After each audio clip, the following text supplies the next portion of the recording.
월요일 아침 데일리 브리핑에서는 워싱턴 함년택 특파원 연결합니다. 안녕하십니까? 네, 안녕하십니까. 워싱턴입니다. 네, 지난 토요일 도널드 트럼프 대통령이 새로운 대법관 후보로 지명한 에이미 코니 베럿 판사, 이 상원 인준 절차를 다음 달 10월 중에 끝내려 한다는데 지금 일정은 어떻게 되고 있습니까? 네, 그야말로 속전속결로 처리하려 하고 있습니다.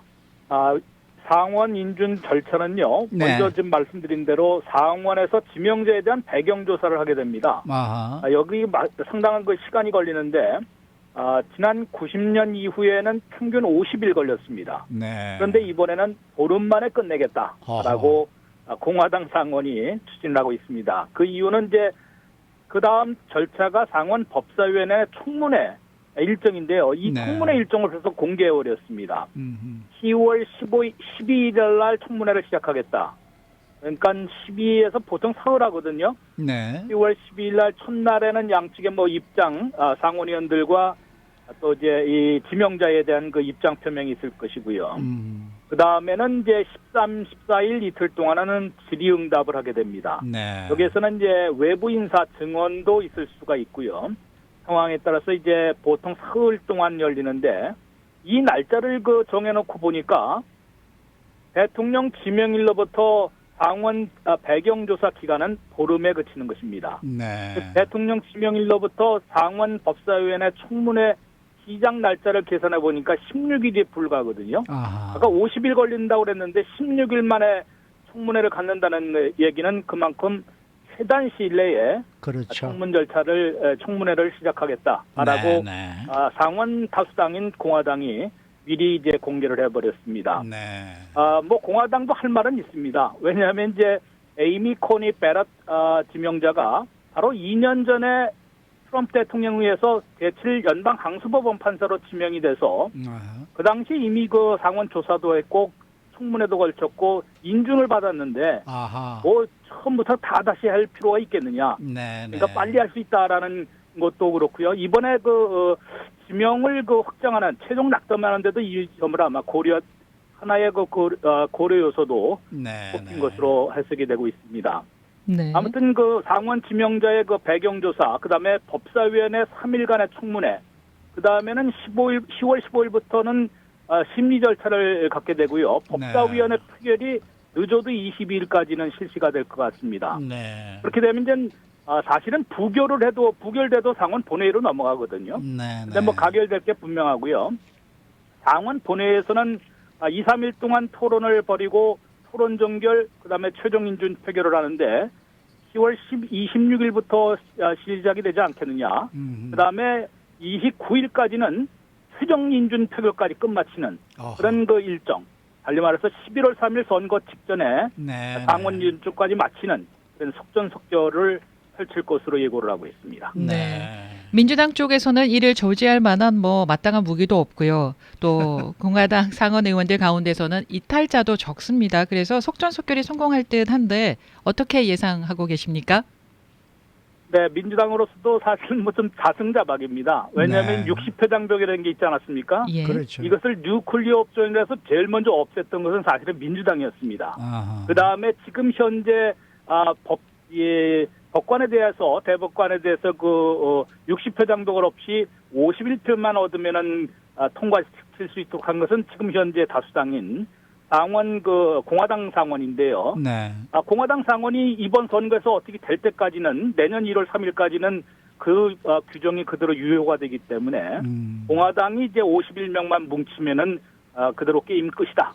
그런데 그것이 이제 이미 달성이 된 것 같지 않습니까? 네. 미트 롬니 공화당 상원의원이 자신은 선거 전에 표결하는데 찬성하겠다고 예기치 않게 들어섰기 때문에 인준 투쟁이 어떻게 보면 좀 싱겁게 끝나버렸습니다.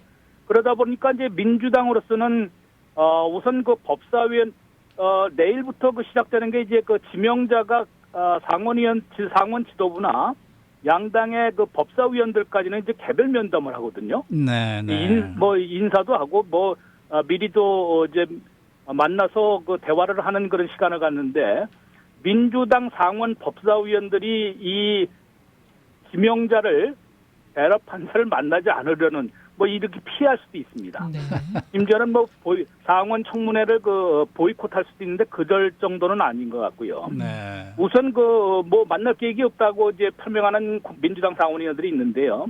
그다음에 상원 법사위원회 청문회도 계속 흠결이 있으면은 그걸 추궁할 수도 있고, 심지어는 지난번 캐버너 대법관일 경우에는 청문회도 2번 열지 않았습니까? 그랬었죠. 이렇게 해서 이제 시간을 끌 수 있는데 현재 같은 상황에서는 에이미 코니 베럿 판사가 정말로 흠결이 뭐 그렇게 없다는 것이 이미 벌써 검증된 거 아니냐. 그렇죠. 이런 네. 소리가 나오기 때문에 그럴 가능성이 없고, 네. 잘해야 몇 시간, 또 잘해야 아주 길어야 하루 이틀 지연하면 잘하는 것이다라는 판정을 받고 있기 때문에 민주당으로서도 아마 속수무책으로 끌려갈 것으로 예상이 되고 있습니다. 네.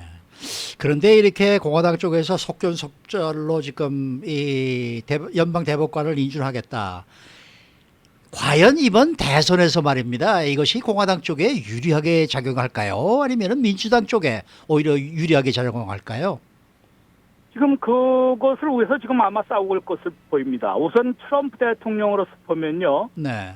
사실 지난번에 마지막 최종 낙점이 있을 때는 플로리다 최대 격전지 중에서 29명의 선거인단이 열린 플로리다를 잡기 위해서 이기기 위해서 플로리다 대법원장 또 쿠바계 출신인 이 라고아 판사를 지명할 가능성이 있다라고 급부상을 그랬었어요. 좀 하는 분위기였지 않습니까? 그랬었죠. 그렇지만은 그렇게 만약에 낙점을 했다 그러면 트럼프 대통령으로서는 오히려 수세에 몰릴 수가 있었습니다. 아하. 왜냐하면은 어떻게 연방 대법관을 지명하면서 자신의 정치적인 목적에 따라서 그 그렇죠. 계산에 따라서 이제 할 수 있겠느냐. 네네. 이런 그 수세에 몰릴 수도 있는 것을 피하는 그 측면도 있었고요. 네.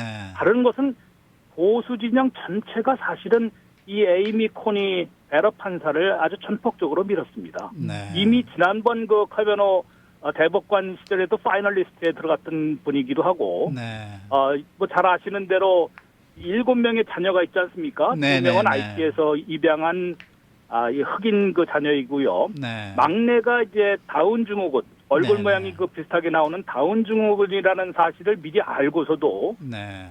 독실한 캐도릭 신자이자 아하. 낙태 반대주의이기 때문에 출산을 강행한 그런 네. 기록까지 있기 때문에 정말로 보수파들이 원하는 그런 적임자로 꼽혔거든요. 네. 이른바 뭐 보수 여전사라는 말까지 나왔으니까 이런 것을 감안하면 보수표 결집하는 데는 오히려 더 이 베럿 판사를 지명하는 것이 당연했다. 이런 그 계산도 나오고 있거든요. 네. 그러다 보니까 트럼프 대통령으로서는 오히려 작은 협소한 계산보다는 정치적 계산보다는 전체적인 그 보수표 결집에 훨씬 더 유리한 그런 그 최종 낙점 카드를 사용했다라는 그런 것도 분명히 또 선거에 계산이 있었겠지요. 네. 이런 것으로 볼 때는 보수파 결집에는 상당한 적잖은 그 도움을 받을 수 있고 아하. 이게 또 선거 자금 모금으로도 이어질 가능성이 높습니다. 트럼프 대통령으로서는 어차피 이번 선거는 다른 표, 뭐 민주당이나 아니면 심지어는 무당파의 표를 많이 끌어들이려고 하는 그런 선거 전략이 아닙니다. 정말로 자신의 아주 열성적인 지지층만 하나를 똘똘 뭉치는 이런 전략이거든요. 그것밖에는 네, 지금 네. 또 사실은 승산이 없기 때문에 네. 그런 그 선택을 하는 것이어서 상당한 그래도 도움을 받을 것으로 기대를 하고 있는 분위기입니다. 네. 바이든 후보로서는 또 이것을 수세 뭐 일방통행에 밀리는 것 같지만은 이걸 또 대선전에서 분명히 활용할 그런 그 가능성은 있습니다. 벌써부터 이제 바이든 후보는 이 6대3 연방 대법원 구도가 되면은 오바마 케어 뭐 수천만 명이 이용하고 있는 오바마 케어가 폐지될 위험에 처할 것이다라고 벌써 얘기를 하고 있거든요. 네. 직접 관련이 없는 것 같지만 2012년에 가까스로 유지시켰던 연방 대법원에서 가까스로 유지시켰던 오바마 케어가 6대3 구도에서는 폐지될 게 분명하게 보입니다. 이러다 보니까 바이든 후보로서는 정말로 연방 대법원 이렇게 구도가 돼버리면은 상당히 어려워진다. 미국민 생활에 엄청난 변화가 올 수 있고 이것을 계속 부채질하면서 이 자신에게 표가 오도록 이런 그 선거에 영향을 받기 위해서 지금 모든 전략을 펴고 있는 것으로 해석이 되고 있습니다. 이것은 뭐 전적으로 국민들이 유권자들이 어떻게 이제 바라보고 어떤 게 더 나을 거라고 보는지 여기에 따라서 표심이 결정되기 때문에 미리 네, 속단할 수는 없는 것인데 양쪽에 그런 그 기회나 위험성은 모두 있는 것으로 해석이 되고 있습니다. 네. 네. 오바마 케어가 폐지될 수도 있다라고 언급을 해주셨는데 만약에 연방 대법원이 보수대 진보가 6대3 구도로 완전히 기울어지게 되면 어떤 정책들이 또 타격을 입게 될까요? 네, 우선 뭐 지금 뭐 바이든 후보가 이제 내일이면 첫 번째 토론이 있지 않습니까? 이런 것을 비롯해서 모든 선거전에서 그런 얘기를 끄집어내려 할 것이 분명한데요. 오바마 케어가 이제 많은 국민들이 이미 가입해서 오랫동안 사용을 해왔기 때문에 가장 그 피부로 와닿는 그런 정책이 될 것이고요. 또 불법 체류 청소년 그 추방유예 정책인 다카. 이것이 내년 6월 말에는 이번 10월에 이제 개회하는 그런 연방 대법원에서 심리를 거쳐서 내년 6월 말까지는 이제 판결을 하게 돼 있습니다.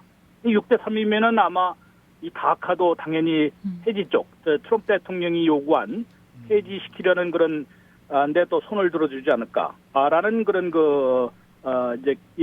그런 그 우려가 지금 벌써 이민 사회에서는 제기가 되고 있습니다.